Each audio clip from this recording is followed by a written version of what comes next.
jabeessa dhugaa maddeebbaam nagaa hafuura qulqulluu fayyisuu keen beeka haala kam keessattuu na wajjin turtee na wajjin jirta anaaf oolteetta oolmaa baay'ee ulfaadhu gooftaa haala kam keessattuu na wajjin turtee na wajjin jirta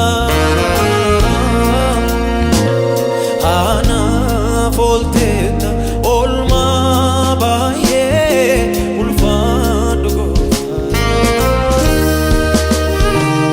lakkaa'ee lalakkaa'ee tilmaamu dadhabe mani gaarummaa kee na caalee narra caalee salphiseen ilaalu manarras waa'ee kee obboroo barii lafaa afaan koo galataan sakkadha si waaqessuu fitti baahu jedheen si waammadha lakkaa'ee na lakkaa'ee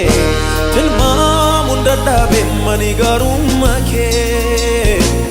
na caalee narra caalee salphiseen ilaalu manarras waa'ee kee obboroo barii lafaa afaan koo galataan sakkadha si waaqessuu fitti baahu jedheen si waammadha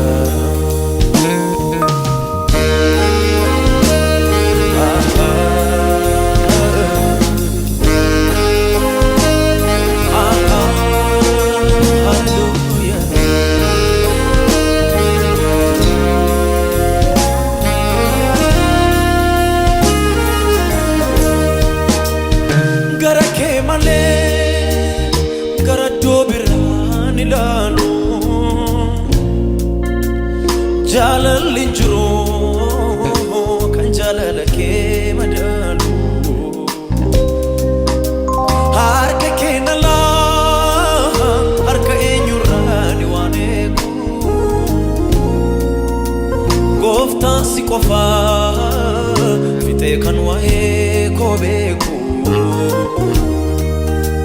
gara kee malee gara iddoo biraan ilaalu jaalalli hin jiru kan jaalala kee madaalu harka kee nalaa